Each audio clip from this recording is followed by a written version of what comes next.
এইটার ব্যাপারে অনেক ছেলেরাই জিজ্ঞেস করে যে পিসড ট্রিটমেন্ট নিতে চায়, পিসড ট্রিটমেন্ট নিলে কি বেনিফিট হবে।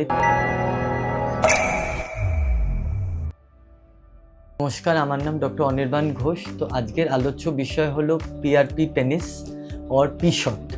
তো পিসডটা একটা খুব পপুলার টার্ম। এইটার ব্যাপারে অনেক ছেলেরাই জিজ্ঞেস করে যে পিসড ট্রিটমেন্ট নিতে চায়, পিসড ট্রিটমেন্ট নিলে কি বেনিফিট হবে। তো পিসড জিনিসটা প্রথমত বলি জিনিসটা কি। তো পিসডটা হলো পেশেন্টের নিজেরই শরীরের রক্তটাকে প্রসেস করে আমরা প্লেটলেট রিচ প্লাজমা পোর্শনটাকে সেপারেট করি। এই জিনিসটাকে পেনিসে ইনজেক্ট করা হয়। এবার এই ইনজেক্ট করা হলে কি অ্যাডভান্টেজ হতে পারে, কি বেনিফিট হতে পারে। প্রথমত হলো পেনাইল ব্লাড ফ্লোটা বাড়বে, মানে পেনিসের রক্ত চলাচলটা বেশি হবে।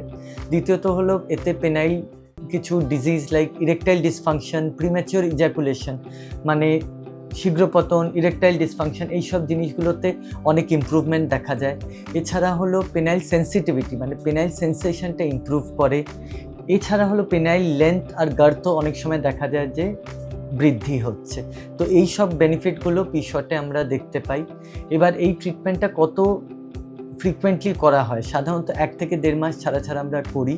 এটা মোটামুটি সেশনটা 1 ঘন্টার সেশন হয়। রেজাল্ট মোটামুটি 1-2 সেশনের পর থেকেই দেখা দেয়, যেখানে দেখা যায় যে ইরেকটাইল ডিসফাংশন, প্রিম্যাচিওর ইজাকুলেশন, তারপর লেন্থ, এইসব জিনিসগুলোতে অনেক ইমপ্রুভমেন্ট হয়।